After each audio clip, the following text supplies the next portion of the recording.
Good morning, ladies and gentlemen. I, Prashant Gupta, along with Sylvie Garwal, take this opportunity on behalf of the entire IMI fraternity to extend a warm welcome to all the distinguished guests, members of faculty, and my fellow future managers. It indeed is a proud moment for us to take you to the inaugural session of Conventus 2016, the annual management conclave of IMI New Delhi. Conventus 2016 is structured around the theme Transforming Corporate India, Transcending Innovation through Strategic Sustenance. India today is in uncharted waters with never seen before growth in the business world. With increasing number of startups, strategic business units, and subsidiaries adding to the burgeoning number of businesses in the country. Innovation is no longer sufficient for any business to survive, let alone to thrive.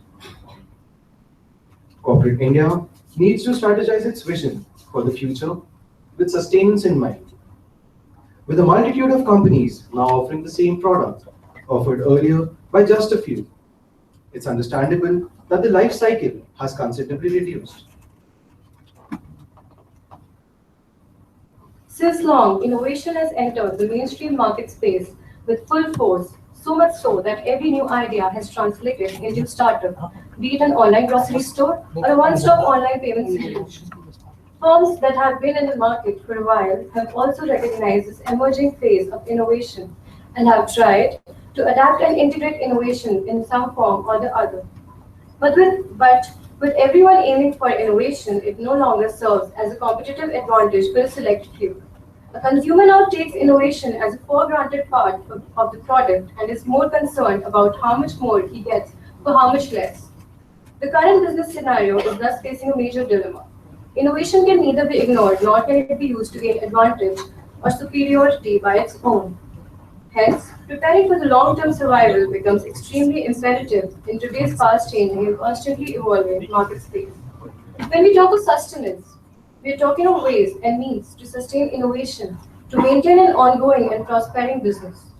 However, this shouldn't be taken as an excuse to give up, rather as a challenge to overcome. All that needs to be done is to strategize the corporate world in whichever way it suits businesses such that they transcend beyond innovation and enter into the realm of strategic sustenance. Before proceeding, we'd like to present to you an audio visual describing Conventus 2016.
I take this opportunity to introduce our honorable chief guest, Mr. Sandeep Tarkas, CEO, Special Projects, Future Media, and Bengal Warriors as a part of Future Group.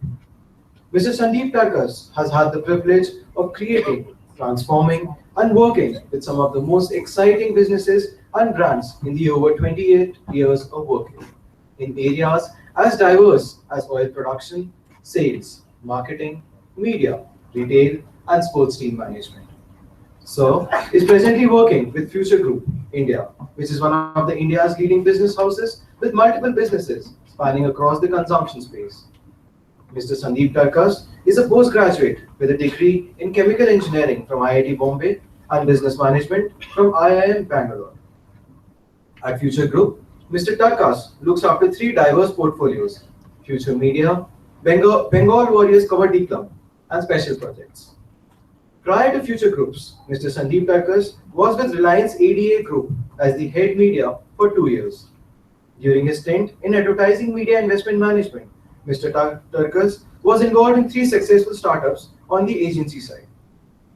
Also, Mr. Sandeep Tarkas has been actively involved with industry bodies and is currently a director with Market Research Users Council as well as Audit Bureau Circulation. He has been a past management committee member of the Ad Club Mumbai and chairman of Indian Outdoor Survey, apart from many other engagements and industry level initiatives. We welcome you, sir. I request our Director General, Dr. Bakul Dholakia, to present our chief guest with a bouquet as a token of respect.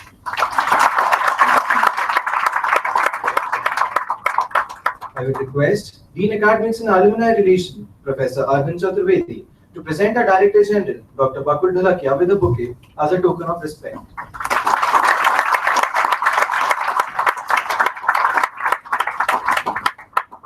I would request Abhilash Patil, President, Council for Student Affairs, to present Dean Academics and Alumni Relations, Professor Arvind Chaturvedi, with a bouquet as a token of our respect.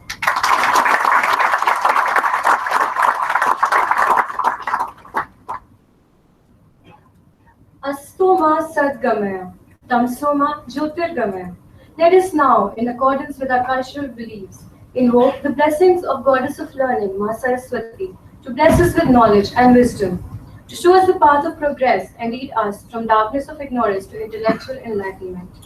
Keeping up with this tradition, we now request the chief guest, Mr. Sandeep Tarkas, to light the lamp of learning and open the ceremony. We also request all the dignitaries to kindly accompany him.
Now, I would request the President, Council for Student Affairs, Abhilash Patil, to kindly brief us about Conventus 2016.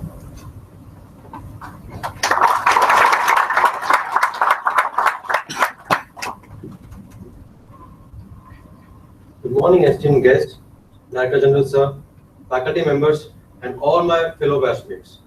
Conventus, which implies coming together in Latin, rightly justifies its meaning, as every year, the IMI New Delhi student community organizes this annual management conclave, which brings together academicians, industry leaders, and students for discussions and interactions on the prevalent economic situations of the country and rest of the globe. Spread over 3 days, this event hosts various management summits based on spheres like marketing, finance, operations, human resources, economics, analytics and consulting, entrepreneurship, and strategy. Every year, Conventus aims to provide the platform for managers and industry veterans to share knowledge and impact exposure related to key trends and insights into the business world. Such thoughts and experiences can then further be applied ahead to be successful future leaders and serve the country better. Each year, Conventus has been successfully be able to deliver on its goals, raising the bar higher for us in the next years to come. This year, the theme focus of Conventus is transforming corporate India, transcending innovations towards strategic sustenance. The relevance of the theme has already been explained. On the first day, we are having Marketing Summit and Finance Summit. On the second day, we'll be having 3 summits, which will focus on operations, HR, and strategy. On the last day, we'll be having Economics, Entrepreneurship, and IMAX summits, respectively. All these 8 summits will have several senior corporate executives as the respective panelists who will have key discussions centered around the basic theme of Conventus with a specific sub-theme related to the respective field for which the summit will be conducted. Through all these 8 summits, we ultimately strive to ingrain valuable thoughts and ideas being discussed by eminent leaders from various industries and organizations in order to help promising corporates and startups look through new means with long-term planning to not only survive among the competition but also achieve success. We hope that this year's Conventus continues to build the legacy of IIMI New Delhi through its thought-provoking approaches and initiatives, which makes the students more equipped to handle the new challenges posed by the corporate world and ready to be the global leaders for tomorrow. Thank you. Now, I would like to welcome Professor Arvind Chaturvedi, Dean, Academics and Alumni Relations. Professor Chaturvedi has been with IIMI since June 2005. Formerly, he has been with Institute of Management Technology, Ghaziabad, Administrative Staff College of India, Hyderabad, and School of Communication and Management Studies, Cochin. He was awarded doctorate by IIT Delhi for his research on impact of economic reforms on poverty and income distribution in India, a comparison with China. He has extensively written on business, economy, and consumer issues and contributed more than 500 articles in newspapers and magazines. Sir has worked as an independent consultant in marketing and advertising research for several years and conducted consulting assignments for a large number of FMCG companies, advertising agencies, Ministry of Agriculture, World Health Organization, International Labour Organization, and UNICEF. He has been a visiting faculty to many business schools, including IMT Ghaziabad, IFT New Delhi, BITS Pilani, BIMTech, and NIFM. We welcome you, sir, and request you to address the audience.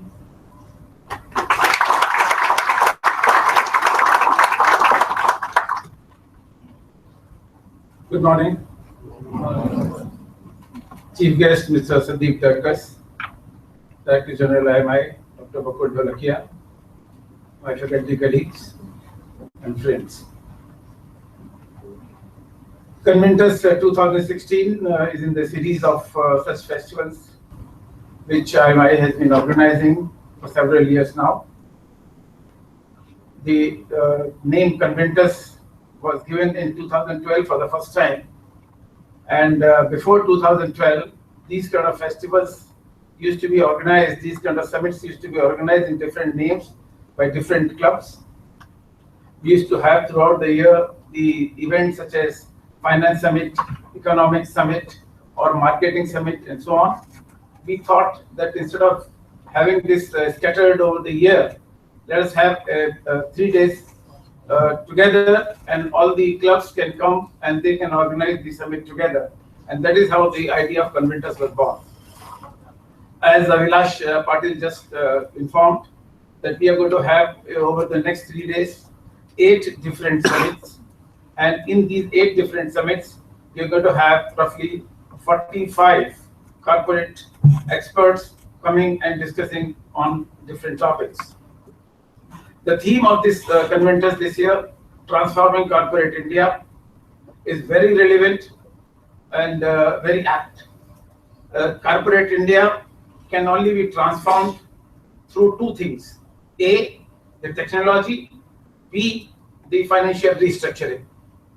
As you can see, the government of India has adopted several policies and introduced new different measures such as Make in India, Startup India, taxation reforms such as GST, the CSR, and these kind of policy initiatives taken by the government will certainly add to the corporate restructuring and transforming corporate India. This theme will also be discussed, and these issues, including the reactions of the people, reactions of the corporate world to the policies initiatives taken by the government of India, will also be a subject matter of discussion throughout. The restructuring, as I said, is possible through technology adoption and continuous upgradation of technology. According to a report recently done by McKinsey has identified 12 different technologies which, if adopted by India over the period of next 8 to 10 years, will add roughly 550 billion to $1 trillion to the income of the country, and it will affect roughly 300 million people in the country. This kind of technology adoption, these 12 technologies which McKinsey has identified, these includes digitalization of life, Internet of Things, renewable energy, intelligent transportation systems. Such technologies will go a long way, not only in generating the new growth for the new sectors in the economy, but also establish the new sectors which have not really taken off as of now. This summit is going to throw light on the technology adoption, and also going to discuss how the transformation of corporate India is possible with the technology and financial restructuring. Coming to financial restructuring, there is a difference between Indian economy and Indian business and the global business in one respect, that Indian business by and large is equity based, and if you go by the figures, the equity financing in India is much more than the global business in different parts of the world. Also inclusive, and it is truly democratic in nature when you have equity financing, large number of people participating, and then is also democratic in nature and more inclusive. And therefore, these technologies, when we talk about with financial restructuring, make the business more inclusive, and the participation of people in the business is bigger and bigger.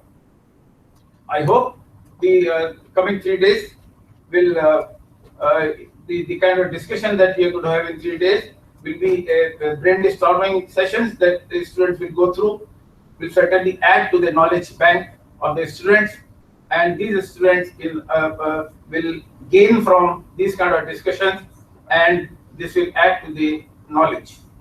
I hope the participation of the students will also add to the knowledge bank the students have, and certainly it will add glory to the institute. This is not only one of the event. Throughout the year, we continue to have such kind of event. We are also going to have events in the coming months, such as Kritva. They may not be related all to the corporate world, but certainly in the all-round growth of the student, it is required, and it is required for development of all-round student growth. I hope the inaugural session will identify certain issues, and these issues will also be discussed throughout the 3 days 8 clubs summit. Thank you very much.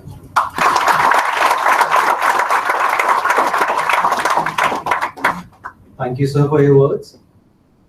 It's my proud privilege to introduce our Director General, Padma Shri, Dr. Bakul Dholakia. Dr. Dholakia is currently the Director General of International Management Institute, New Delhi. Dr. Dholakia was one of the most successful directors of Indian Institute of Management, Ahmedabad.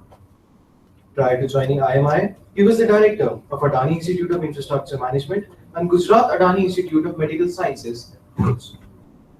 Dr. Dholakia is a gold medalist from Baroda University and holds a doctorate in economics. Dr. Dholakia has 46 years of professional experience, including 33 years at IIM Ahmedabad.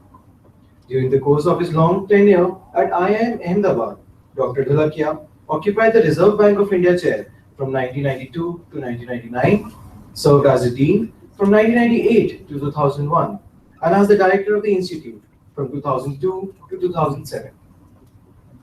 Dr. Bakul Dholakia had received the Best Professor Award for his teachings in the postgraduate program at IIM Ahmedabad. He has guided 20 PhD students specializing in economics, finance, business policy, and public systems at IIM Ahmedabad.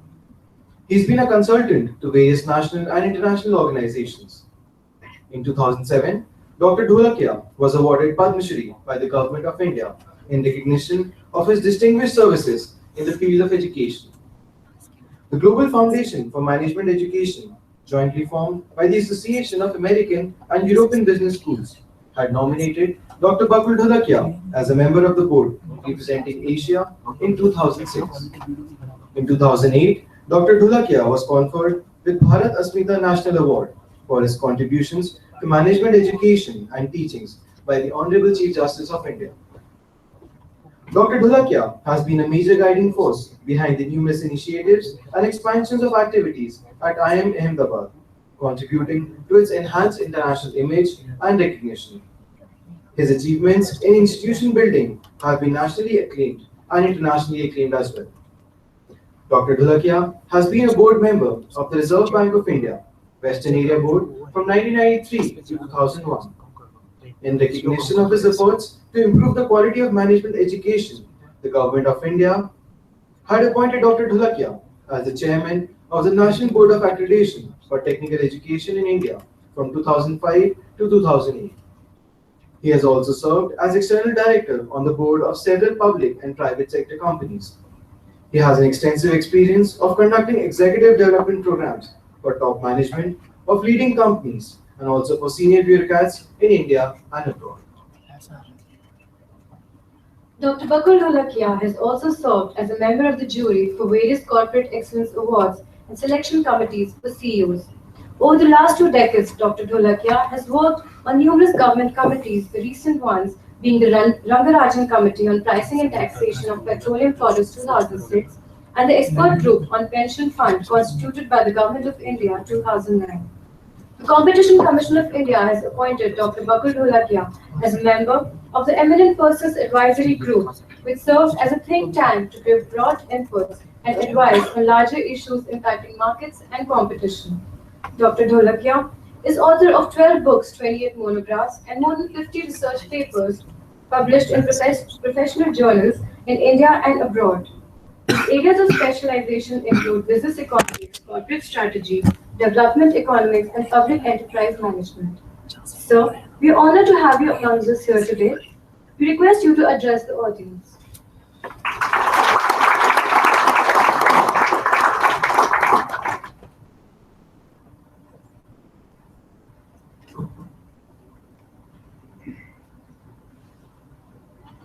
Chief guest of today's event, Mr. Sandeep Tarkas, Professor Chaturvedi, my faculty colleagues who are present here in large numbers,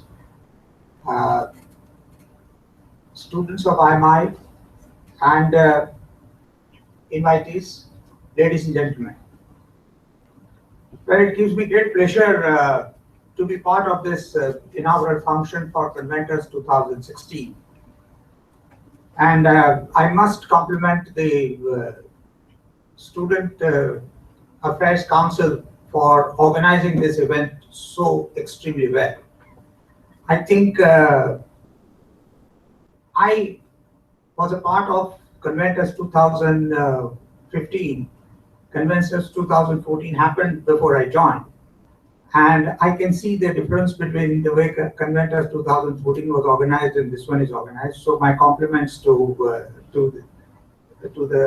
Abhilash and his entire team for doing the great job.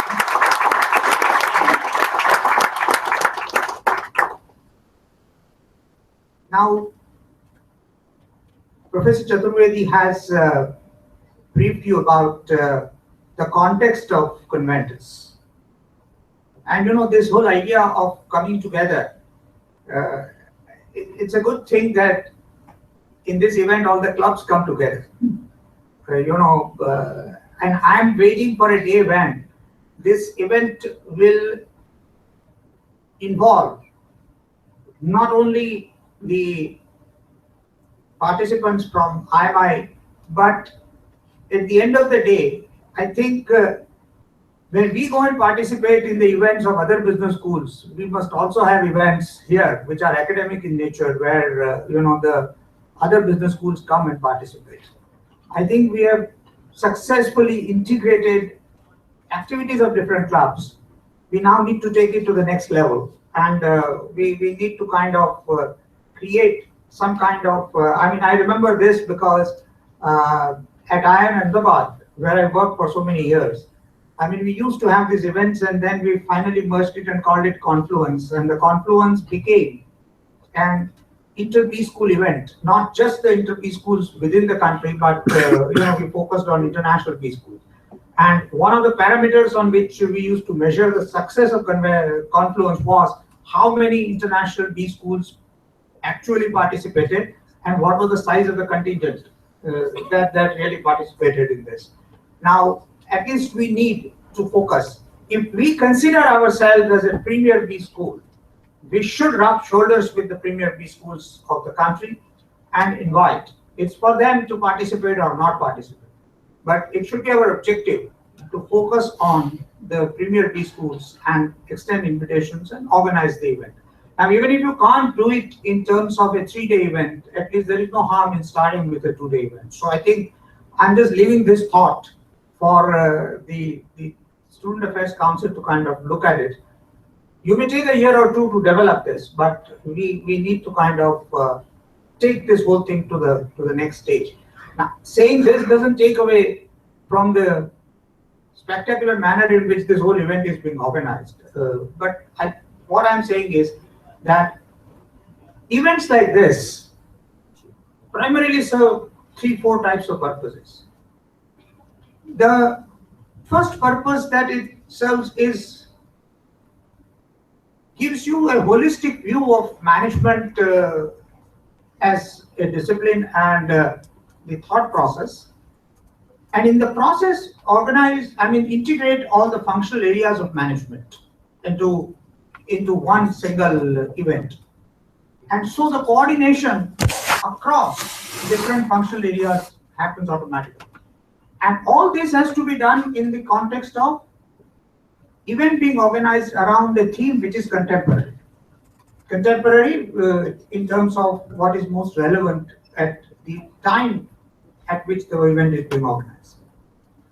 The second important purpose that this serves is that it provides a forum for interaction with the leading professionals from industry. So it provides a platform where the eminent representatives from various sectors cutting across regions, industries, and so on come and interact with the students. It also serves as a purpose for showcasing the managerial talent of the class. And when I say managerial talent, it is the manner in which this event is organized. And event management is one aspect of it, but the content management is equally important. And what is it that happens in this, and how productive these sessions are, how carefully thought through these things are, and that is also very, very important. And finally, of course, events like this should serve the purpose of branding the institute, creating awareness about the institute, and ensuring that the institute has an outreach which is very, very large. Now, it is this last purpose that cannot be served unless you have other business schools participating, and it is in that sense that I was talking about this idea.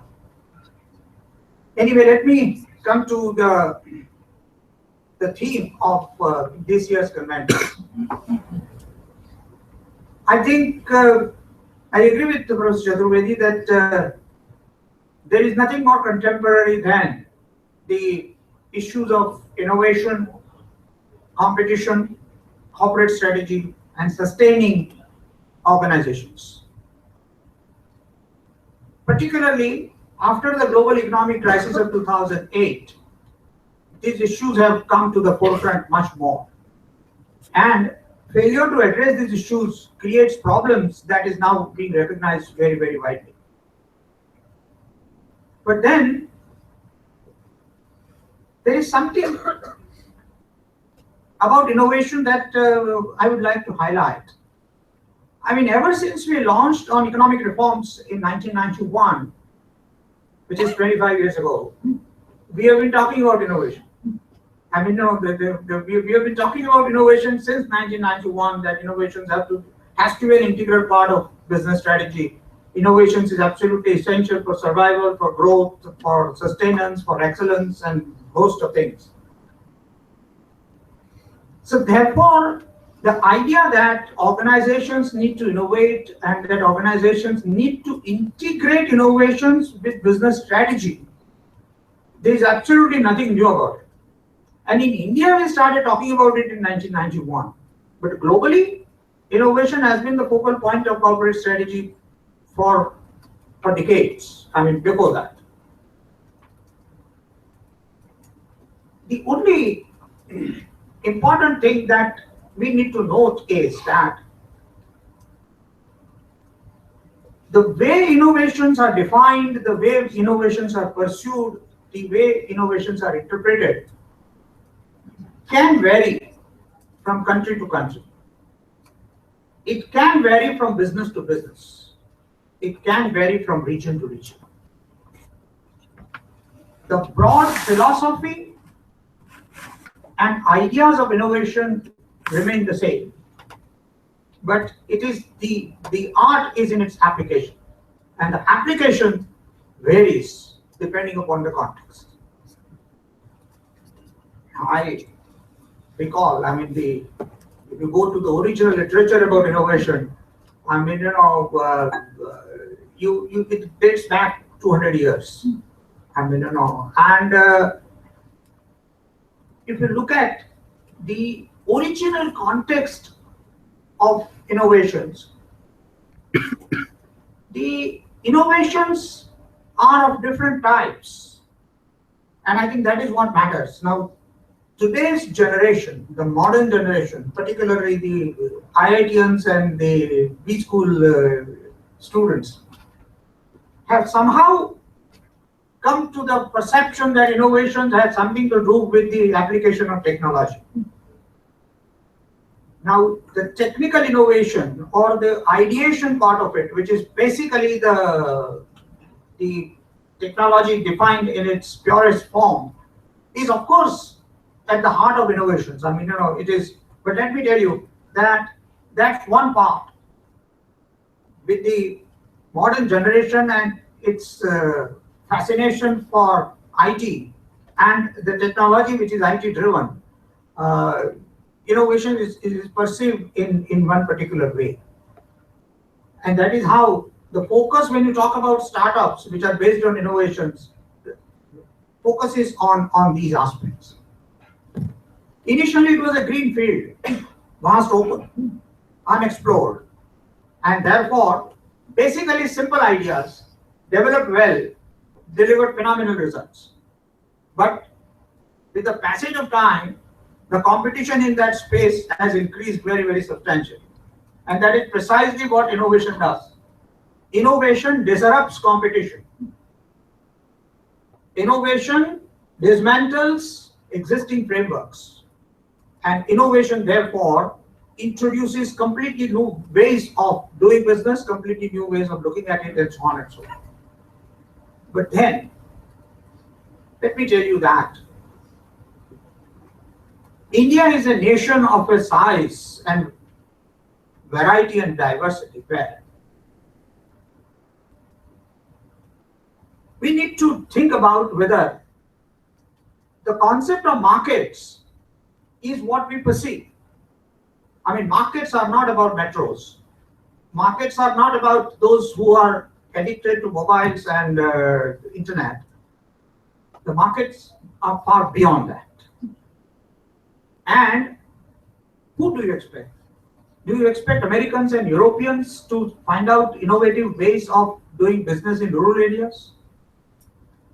Do you expect them to kind of come up with ideas that would serve our interior local markets? You expect them to worry about what happens in Northeast? I mean, who is it that now the whole point is that why do we have such a narrow mindset when we talk about innovations and the relevance to corporate India? corporate India itself does not perceive it that way. Let me put it this way, and therefore, I remember the chairman of Hindustan Lever, immediately after reforms in 93-94 annual general body meeting of Hindustan Lever, talking about the company having to focus on rural markets. And it was the rural markets that actually drove the top line and bottom line growth of Hindustan Lever for quite some time. Now let me put it this way. Ideas have transformed industry after industry. I mean, the banking, financial services, I mean, the kind of things which have happened in these industries is phenomenal. I mean, if you look at the last 10 years. But end of the day, the old-fashioned manufacturing is also going to play a role in the economy, driven only by services. Innovations in services is very different from innovations in manufacturing. And innovation in the hardcore business of providing goods, not providing services. And I think it is that segment where there is a lot of scope. The other and equally important aspect is that options which did not exist when mobile technology became so widespread today exist. But then, how are we integrating those options with our business strategies? So the traditional principles of management are not going to disappear. The focus on sales and distribution, the focus on hardcore issues of financing are not going to disappear. The focus on hardcore issues of project management is not going to become irrelevant. It's a question of how do you adapt. And what is more important is that what in India, what works in North will not work in South. And what works in West is not going to work in East. And that means that somebody who has a contextual knowledge of this country is in a far better position. I mean, I used to say 20 years ago, when liberalization happened and the doors were open for foreign companies and multinationals. So I just used to tell them that it is Indian companies that know Indian markets better, provided they continue to upgrade their knowledge of Indian markets. And they focus on the relevant aspects. And then you can give them run for money, because they will compete with you in the urban metro markets. For them to compete with you in the interiors is going to be very, very difficult. And which is where I think you will need to create innovative practices.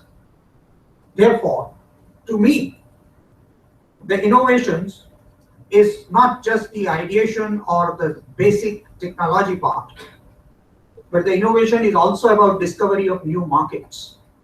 The innovation is also about discovering new methods of doing the same thing. Innovations are also as much about cost reduction as about product development. So introduction of new products is one part, but ideas that reduce costs also increase competitiveness. Ideas that can improve margins without really changing technology. And of course, I can't resist the temptation of saying that if in today's corporate world, there is one functional area that requires innovations, it is HR.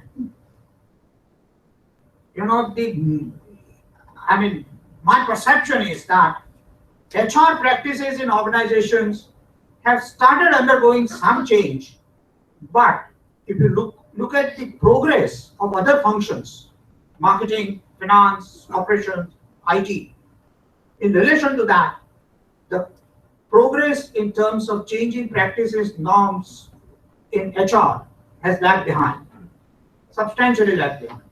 And if there is one functional area which will decide the future of organization in this country, it is HR. The manner in which it is done. It's the same conventional areas of HR that would matter. But within each of those conventional areas, there is enough scope in terms of introducing innovations and ideas. And what is more important, that can anybody say that HR practices can remain the same regardless of the size of the organization? Can anybody say that HR practices can remain the same regardless of the scale and geographical spread of the organizations? I mean, if that was the case, why would top management of organizations, when they are acquiring other businesses, taking over other businesses, at the top level, the fellow says, I'm least worried about the financial parts. I'm more worried about HR. That what happens to the culture of organizations which merge? What happens to the practices in the organizations there? And sector after sector, these issues have come up. And now we are in an era where we are talking about taking over overseas companies. I mean, we are talking about acquiring companies overseas, and that is where I think we need to. So, end of the day, the true impact of innovations will arise only when across different functional areas of management are viewed in a holistic perspective, and the business strategy looks at this, and therefore I think time has come where organizations will create the position of innovation manager. Something who is going to look after innovations as a regular activity. That innovation is no longer a differentiator, but innovation will take the position of a core function, and that core function will need to be integrated. And while innovation per se will not be a differentiator, approach to innovation and the changing context in which innovations are viewed will become an important differentiator. And finally, let me tell you that how you are integrating this. So at the end of the day, Tata's, for instance, had an innovation cell and the innovation department from the very, very beginning. And the philosophy of Tata's was that no matter what is the level at which the employee is working, every employee has the freedom to give ideas in terms of how to do it and a level doesn't matter. Even non-managerial levels, people were encouraged to give ideas, and then they had method of processing these ideas. They used to spend fair amount of time on doing these things. Now, let me tell you that Indians have the talent for innovation. That is the reason why somebody was telling me that in NASA, 40% of the employees are Indians. Now, if you look at the R&D laboratories of Fortune 500 companies, a very large proportion of that, people working there are Indians.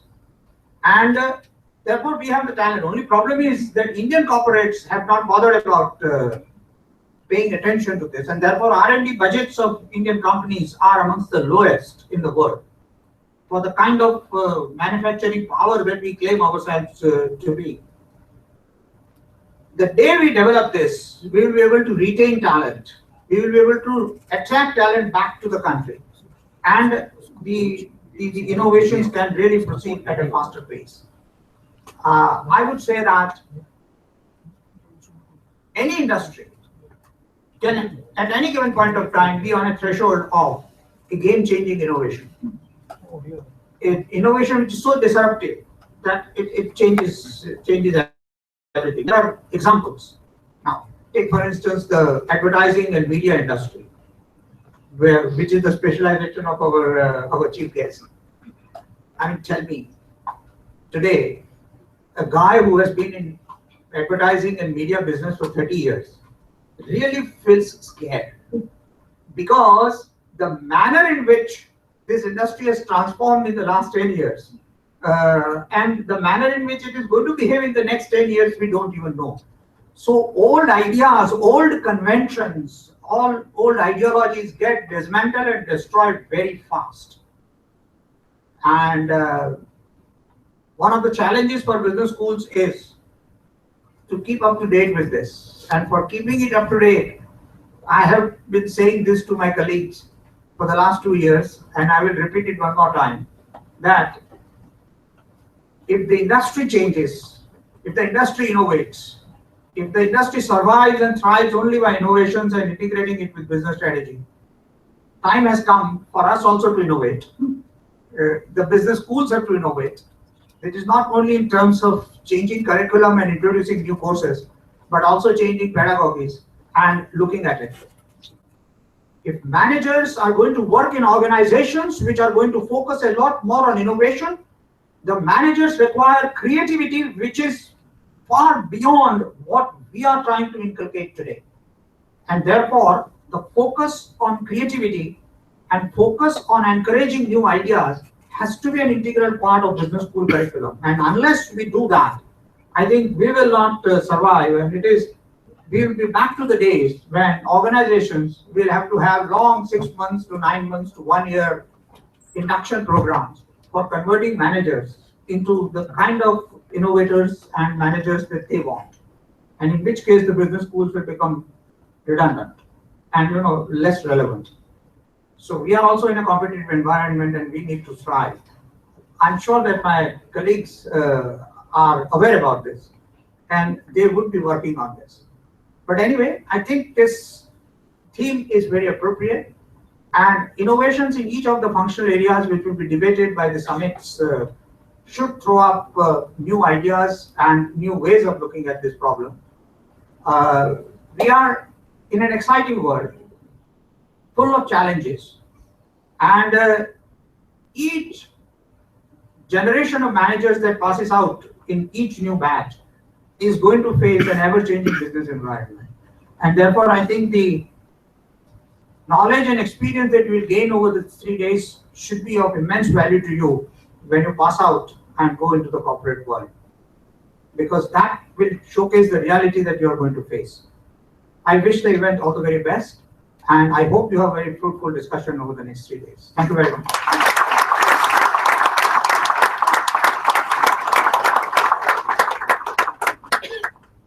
Thank you for your inspiring words, sir. I now request our chief guest, Mr. Sandeep Tarkash, to address the leader gathering.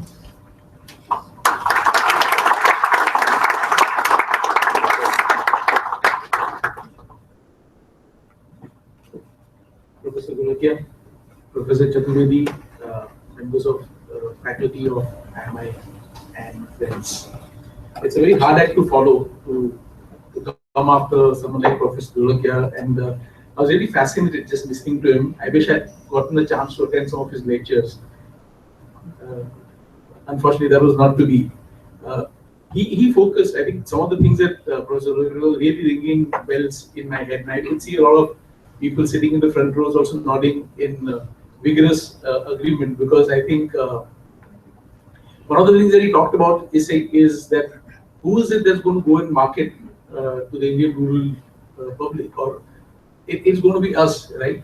And I represent industry, retail, which has to be hyper local by definition. So in our case, every store actually has to adapt to its immediate catchment.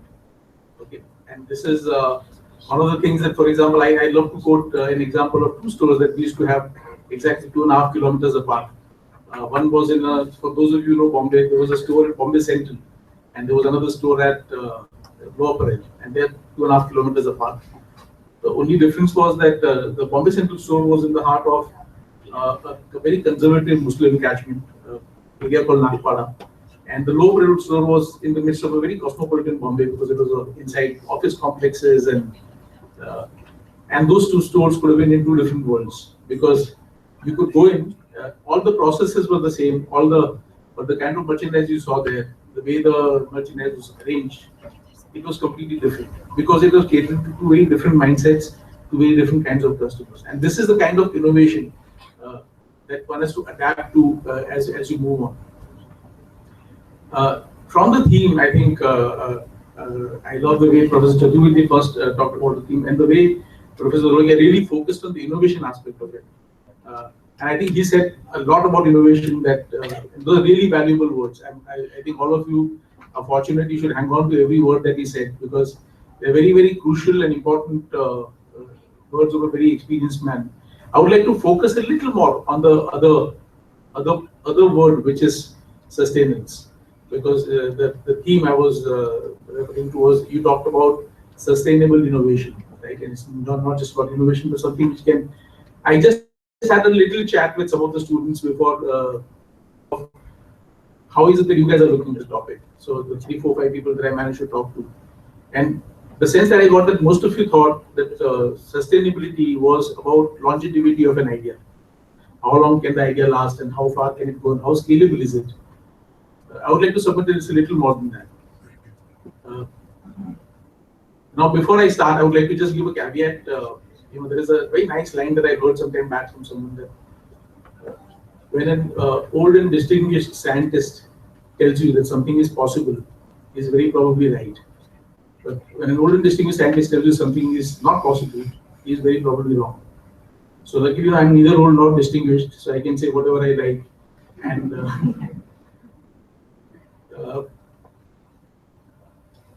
so I think let me first start by talking about generations that set us apart.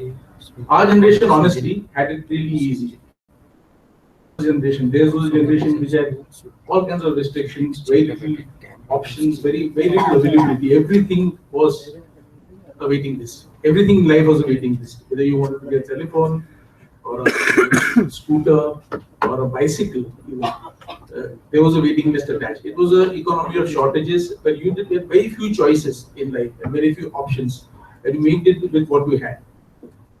Our generation got really lucky that I think in our lifetime, opportunities opened up and how, and we suddenly had a whole world to choose from. We suddenly became global. We had an exposure to the world like our previous generation never had. And we were able to explore and kind of compete with the world and get us where we did. Your generation actually has, I'm sorry to break this news, but it has a very tough time ahead. A lot of you, there's few of you that I spoke to, I think almost everyone compulsively spoke the word VUCA. And they said, we are in a VUCA world, and that was a theme last year, and how you're all concerned about that. And your concerns are right. But I think I would like to say that there are 3 challenges that really your generation will face. And none of them are anything that we faced. Anything like that of that magnitude was faced by us.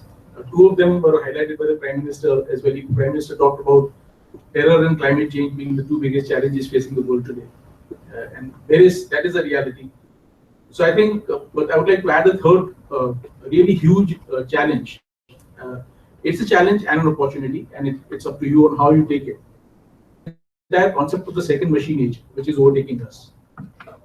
The second machine age, or machine age 2.0, as some people call it, will suddenly make almost half the jobs that are available today redundant. Those jobs will be done by machines, and people won't need to do them anymore. Now that means that there are so many fewer jobs available in the market, and even the jobs that will exist will have changed so dramatically that I was just talking again to one of the girls that I was talking in the morning, and I was telling her that your generation will probably have to retrain yourselves maybe 3 or 4 times in your lifetime, where everything that you know will be redundant at some point in time, and you'll have to just learn the new world all over again and restart. Press a control or delete and start again. And those are the challenges that I think are really, really substantial. On terror and terrorists, I think we are all forever, the people who work in security establishment are forever worried about when is it, and we seem to be palpably close to a terrorist someday acquiring a nuclear asset, and suddenly the world will be a very different place after that. And we are very, very close to that, right? And just escaping sometimes by the skin of our teeth and stuff like that. And the third thing is climate change, which is real and palpable. I think last 10 years in history have been the hottest years on record, and every year the temperatures are going up further and further. I remember reading when I was young, when I was probably younger than even what you are today.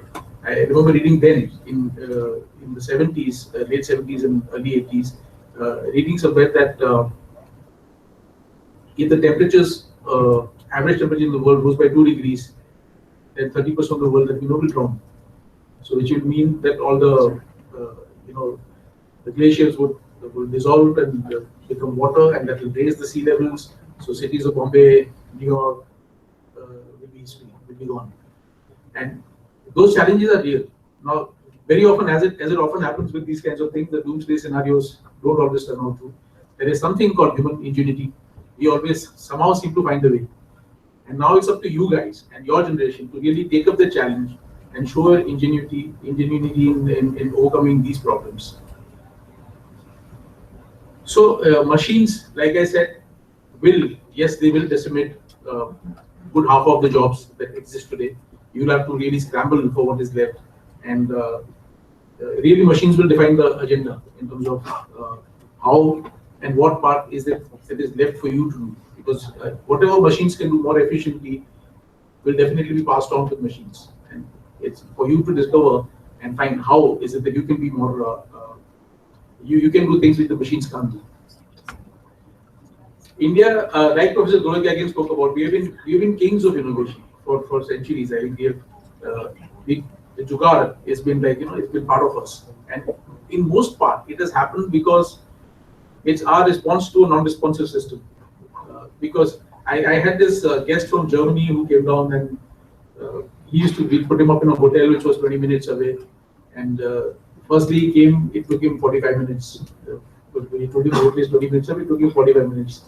Next day he came in 10 minutes, and so he couldn't understand. No, that was a Saturday, so I didn't tell him the Saturday morning sometimes the traffic is like that. And so he said, in our country, we have so much certainty that we guys don't innovate at all. And he stayed with us for almost 3-4 months, and after 3-4 months, this was his. You guys are so innovative, because in my country, if I go, I put on the switch, I expect the light to be there. When I start from home, I know that I'm going to reach my workplace at 10:23, and it will be 10:23 and no later. And when I put on a tap, I know the water will come out of it at the right temperature and at the right. Whereas in your country, everything. And he says so in the US, if you break a CFL bulb, you know what is the process for if you ever happen to break every CFL bulb has 5 grams of mercury, which is extremely poisonous. In the US, if you accidentally break a CFL bulb, you're supposed to call a special agency called hazmat, which is hazardous materials. Get out of the house, seal the house. The agency will come. They will completely cordon off the area. They go in, they remove that dangerous substance called CFL bulb. In our case, people put in plastic bag and chuck it in a dustbin, and let it get into the groundwater or wherever it has to get to. Eventually, it will come and hit us, and we'll find the solution to it then. Right now, the problem is not big enough to be found a solution. So we always we do the jugaad for the next challenge that comes up, and we find our solution. But none of our innovations really become what they could become. And I call it a Brahminical problem, which is in our social structure that we've had for so many generations. The Brahmin is the master of knowledge, right? And the Brahmins are supposed to have it. And the Brahmin also is completely anti-money in the traditional way. Money is a poisonous substance that you have to keep away from. So money and knowledge don't interact together. The guys who have money are not supposed to have the knowledge. The guys who have the knowledge are not supposed to have the money. Right? And this is the problem. A Steve Jobs, for example, or a Bill Gates could design. Bill Gates could design a DOS system and also have the intelligence, which is a Brahminical thing to do, but also the intelligence of Bania to say the copyright shall stay with me and make billions of dollars out of it, and eventually use the money the way he wants to use it, rather than letting someone else decide for him. Whereas in our plaza, the guy who comes up with the knowledge, it's almost unfair of him to ask for money for an idea. Right? Who asks for money for an idea? That's a Brahminical problem that we have. The society is overcoming that. And that's the other challenge that I think we'll have to fight some of the typical mindsets. There are some stereotypical mindsets that we probably need going back to. And this is where I come to the second word, second important word that I talked about, sustainability in this thing. We Indians recycle everything, right? My mom and even my wife, she would recycle everything. All the gifts that came home, the gift paper, wrap paper got carefully unfolded. It was a 5-minute process because paper can't tear anywhere. Take it out carefully, fold it, keep it below the bed to be used later. Every single thing in the household got recycled. Rati was never thrown. You always sell it to the, make whatever little money you make out of it, right? Old furniture, of course, recycled. Sold it to somebody else who bought it again. Every gadget in the house was sold off away in the dustbin, right? You look at every single category, clothes, old clothes, either we went and gave it away in charity or we just gave it away to somebody, right? Give it to charity or give it to younger cousins or whoever, but nothing ever got kind of just, we abhor, in our generation at least, or maybe generation before us, they abhor pure waste. So anything which was just purely wasted. In the US, there is a paper that I read that almost 47% of the grocery items that are bought are consigned to the dustbin without ever being opened. 47%. And the economy gets sustained on that. But it's such criminal, huge wastage. That you buy 6 packs of cereal at a time, maybe use up 2 or 3 of them, and just throw away the remaining packets after some time because they've gone past the expiry date and time goes on.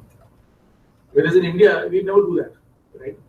Now that's something that, but I can see my children do it a lot less. And that too, when you really force them to do, sometimes they would do it. And this is probably Indian frugal. So we are the most sustainable people on the planet. I was having lunch with some colleagues, and some very distinguished colleagues. Both of them are authors now. So I jokingly tell them, "आप तो दोनों पढ़े लिखे हो गए, हम तो सिर्फ पढ़े ही रह गए," because I've not written a book yet. So I felt really kind of marginalized in that group. So there's a colleague of mine, Damodar Mal, ex-colleague, and another ex-colleague, Prakash Iyer. They both written books for in the respective industry. And we were just talking over lunch, and Prakash said something like, I wish we in India were a little more concerned about environment. And Damodar just piled on to him. He says, what do you mean? We are the most concerned about the environment. So kuch recycle karte hain. Where is we don't waste anything. We just completely, we are the most green people in the world. How dare you say that we don't care about environment? So this is the thing that we are probably losing this. The sustainability aspect is as important as innovation. Innovation is important. Like what I said, last 200 years it sustained us. It probably sustained us for another 200 years. But without sustainability coming into the equation, it will not. I think, and this is where I think the word sustainability has. I look for when I got the topic, I combined the 2 words, sustainable innovation, and try to look for a definition on the internet. I went to the net to study the subject and topic a little more to see what has been written. I found a beautiful paper from UK which actually summarizes the last 70 seminars that have happened between 2013 and 2016. There are 70 different seminars across the globe that happen on the subject of sustainable innovation. It gives you a 70-page summary of what all kind of papers were presented. So they've given the number of papers. 33 papers were presented in this area on government policy, 56 papers presented in marketing, blah, blah, blah, all that in there. And some of the things that I read there were actually fascinating. First of all, even today, we don't have a definition for sustainable innovation. So it's still a very vague concept, because if you really look at it, sustainable innovation is an oxymoron. Because innovation is about breaking the boundaries and imagining the art of the possible. Sustainability about maintaining status quo in some manner, just making sure that you don't disturb things so much that you might don't know what kind of problems might come up later. So I think these two combined gives us. However, there are innumerable number of papers, and the findings to some of those papers or the conclusions to some of those papers are really fascinating. You must read this. In fact, if you just type sustainable innovation, you'll get this is probably second or third link from the top. It's a PDF file, a 70-page document. It's fascinating. So it talks about challenges that sustainability will face in many areas. These are challenges on public policy side, challenges on the market and marketing side, challenges on the financing side. The fact is that when you make an idea sustainable, people don't realize that while it's a harder path to get to, but more often than not, it actually pays for itself. So it's economically more viable thing. And some of the couple of trends that I've seen in the last few years makes me very hopeful that this is an area that we will link, and your generation will have to do that. Is that we'll really link this problem and come on top of it. I think first is that competition and the competitive feedback as well as the customer feedback is pushing companies to devise strategies on sustainability. A lot of companies, Nike now has actually created an index within the organization on sustainability.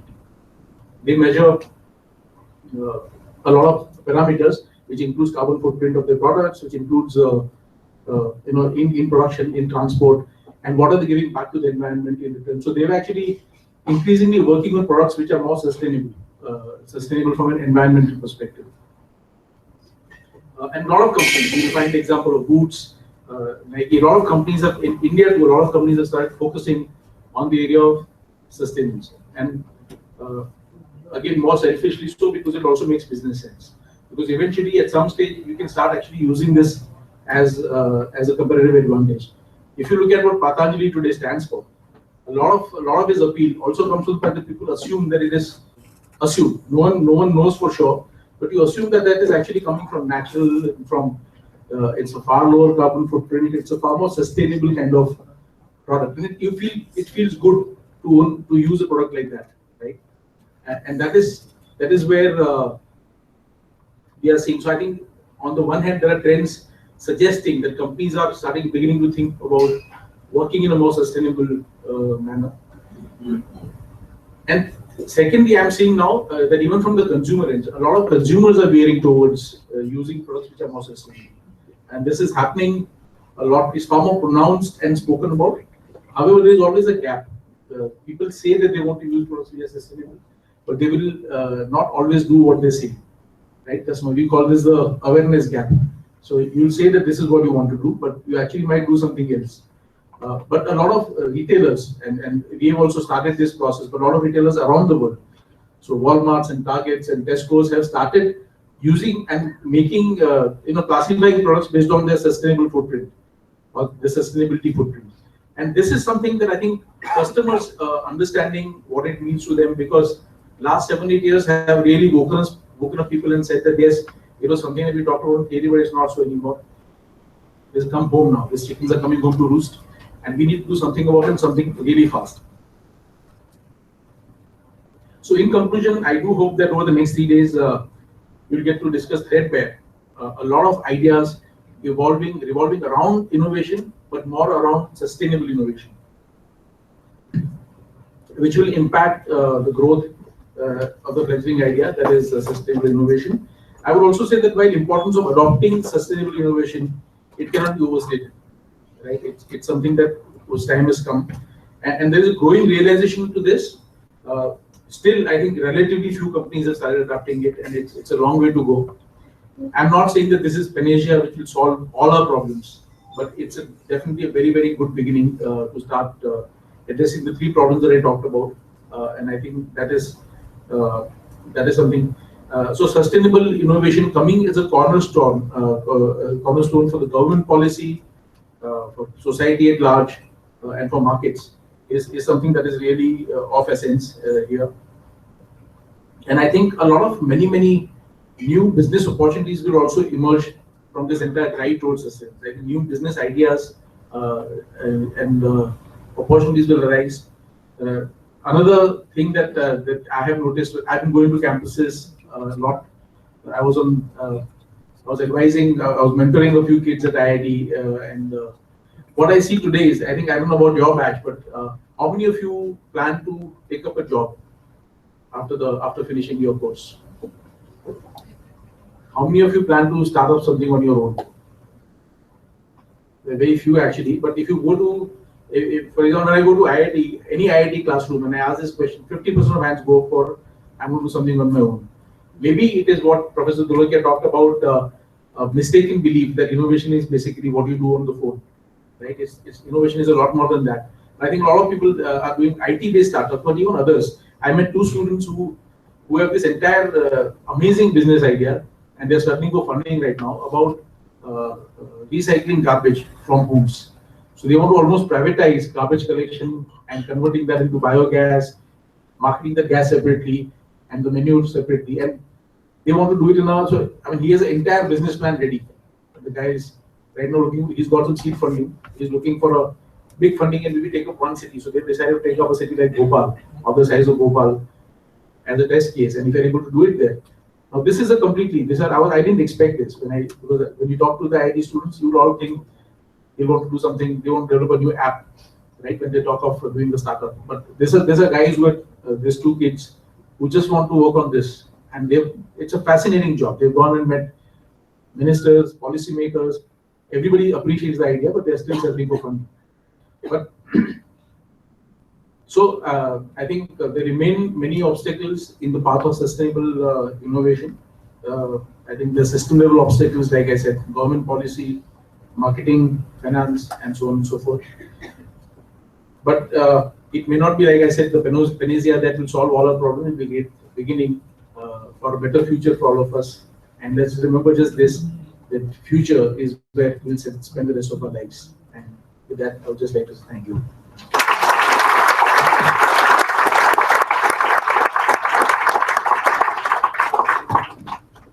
Thank you, sir, for enlightening us with your profound words of wisdom. Your shared experiences from the industry and to academic proceedings were really helpful to us and will help us in future to empower us to reach the pinnacle of success. You focused on the challenges of the modern world like terror, climate change, and second machine age, and how sustainable innovation is making an impact in the world, and how sustainable innovation is playing as a cornerstone for government policy, society, and markets. So, we would like to express a deep sense of gratitude to our esteemed chief guest, Mr. Sandeep Tarkash, for taking out time from his busy schedule and sharing his thoughts with all of us. Thank you, sir, for the valuable insights you have imparted to us. I request Dr. Bakul here to kindly present our chief guest with a memento as a token of appreciation.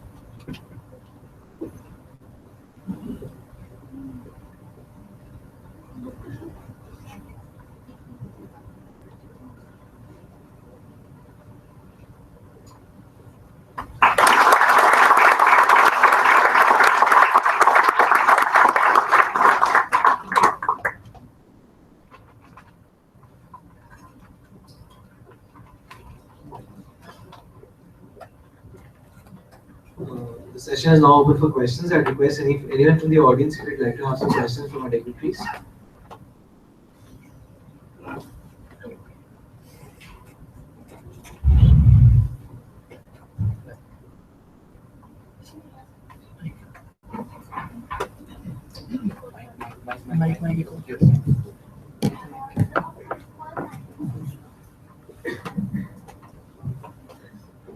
Sir, first of all, thank you so much for the great insights. It was very helpful. Sir, my question is that in the retail sector, the biggest innovation is happening in e-retail. So, what do you think is the future for the brick and mortar stores now? So that's a great question, and we've also been worried about that. No, but I think we have a lot to learn from a lot of markets. I think there is going to be a coexistence for a long time to come. Because e-retail has certain specific challenges, the biggest being the cost of customer acquisition and the cost of logistics, which are right now of a very high magnitude. So currently none of the e-commerce companies are profitable. Okay, none of them have seen profit. Amazon, in its 22 years or 23 years of existence, has probably seen profits in a few quarters. And the company essentially makes profit, survives through cash flow and through selling other services, which is a platform and so on and so forth.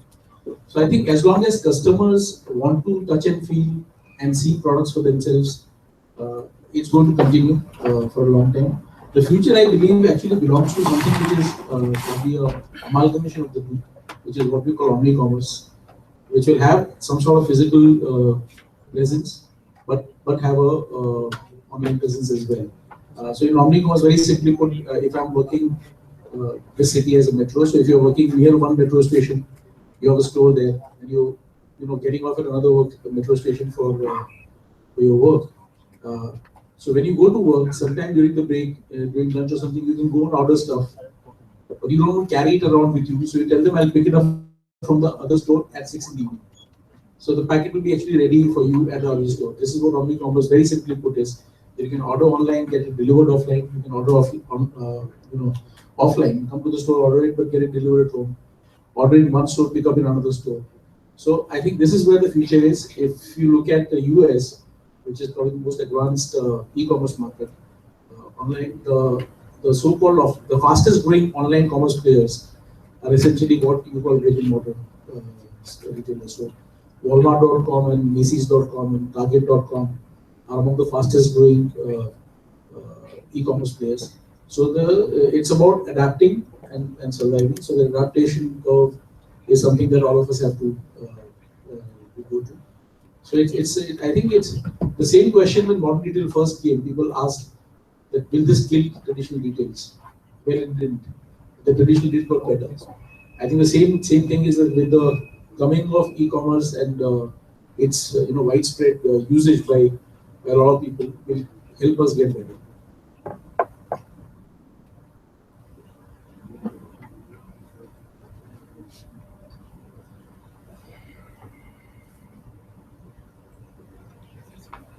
Good morning, sir.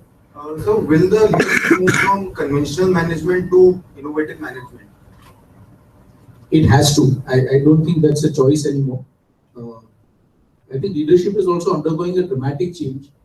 Leaders in the past, if you remember, in the old days, we looked up to our leaders, because the leaders always enjoyed what we call information arbitrage. The leader always knew more than the followers. He had more sources of information. Today, that's not so. We're just talking about. I was talking to a professor of marketing before coming in that. These days when you come to the class, all the students are sitting with laptops. Professor starts a case study, and students would say, "Sir, that is very old. Why don't we do this one, which is a new case study?" And sometimes the professor himself may not be aware. It's the same problem with doctors today. I have a lot of doctor friends, and they say, "Boss, initially they used to take it as an irritant, but now a lot of them have started taking it as an area which will help them improve." Those patients will come with their half-baked knowledge, would have done, once the condition is known, they will do all the research that they can on the internet and come fully armed to the doctor with a lot of questions. Doctor studied his medicine 20 years ago. He may not be aware of what is the current thing unless he has taken effort to keep himself updated. He may not know what the patient knows. Patient might know more than the doctor. So as a result of which leaders don't enjoy the unquestioned respect that they once used to enjoy, because leaders have to earn that respect, and they have to also become far more willing to accept ideas which could come from anywhere. So I think leadership also has to get innovated almost completely. It's not an option; it's an absolute imperative. Any more questions? Just to supplement what he said, the leaders who cannot adapt to the innovation and the knowledge of it will very soon become investors. And it is the knowledgeable people. I mean, it is happening in many organizations where the biggest promoters who are not able to keep themselves up to date with it are slowly and gradually withdrawing to the position of being investors and demanding return on investment, and leaving the task of running the organizations to either the next generation or the next set of professionals. I mean, this is happening in many organizations, not formally, but informally.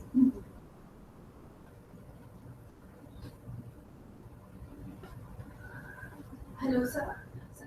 You talked about sustainable innovation. So I would like to know that what all are the sectors where you think sustainable innovation can enter in India? I think every sector has an opportunity to, every practice that you do. For example, the entire business process one can look at, from where you're sourcing the raw material to the way you're processing it to the way you are transporting it to your. If you look at all of that, there is a sustainability angle to all of it. The way you package your products. So sustainability can enter every single industry and every single thought process. Like innovation, which has become a naturalized process for us. I think sustainability also has to become a naturalized thought process for us, which will come to us naturally rather than as a force fit. Till that happens, I think we'll struggle with the idea. innovation, no one questions anymore. I mean, everyone, the moment you say, in fact, it's become almost a cliche. The way people use the word innovation is become a cliche. It is, but it's become part of our everyday thinking. So a lot of people call things which are not innovative as innovation, which is just a tinkering of an idea. Similarly, but I think on sustainability, I don't think it's about which industry it will enter. It will enter it has to enter everything that we do. Our entire life, the way we manufacture, the way we transport, everything has to be kind of thought about.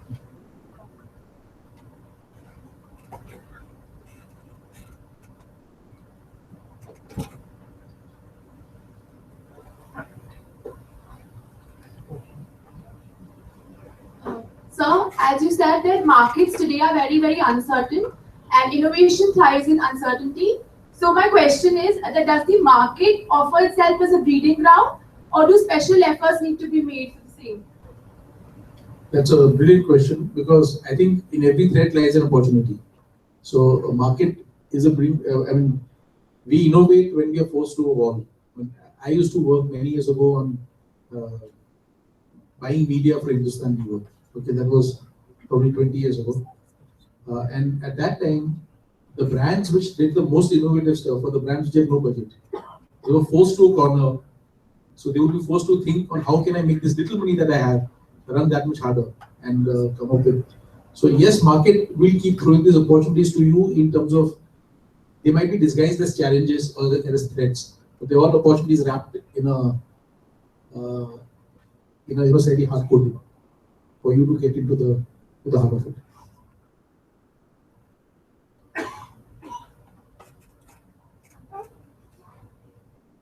Any more questions, do we have?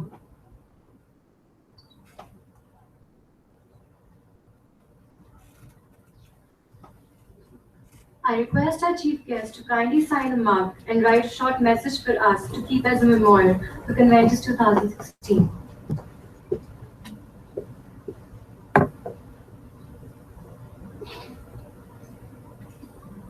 You should have warned me or thought of a nice message. Now I'll have to write something really innocuous.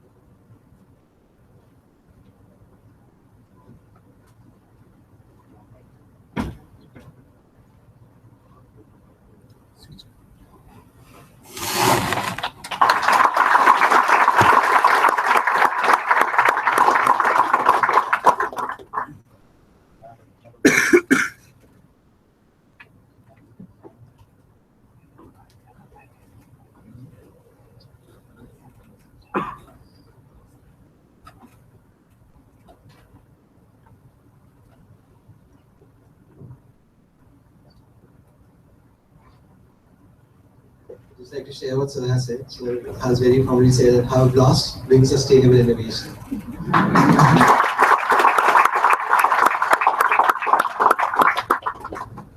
Thank you, sir. Ladies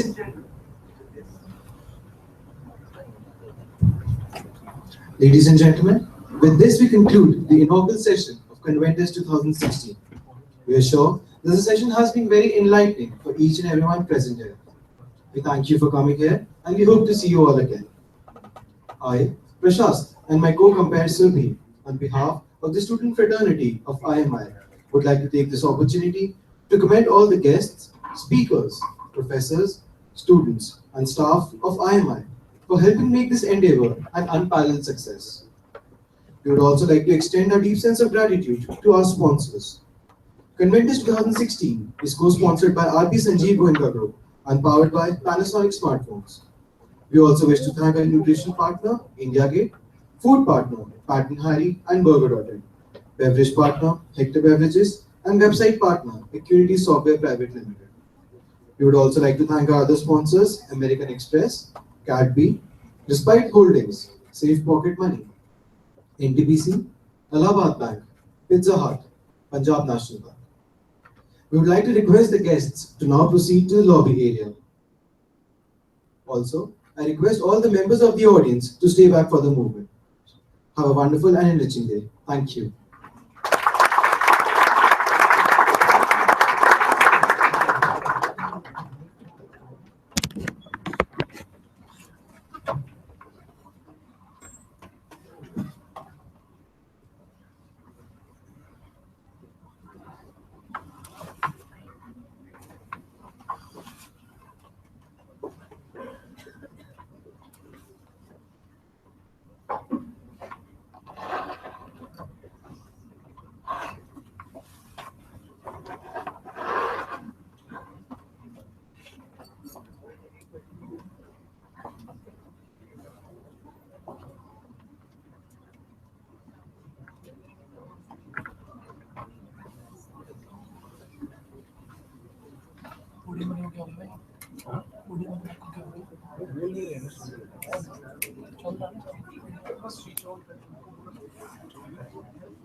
I request everyone to please be seated for the movement.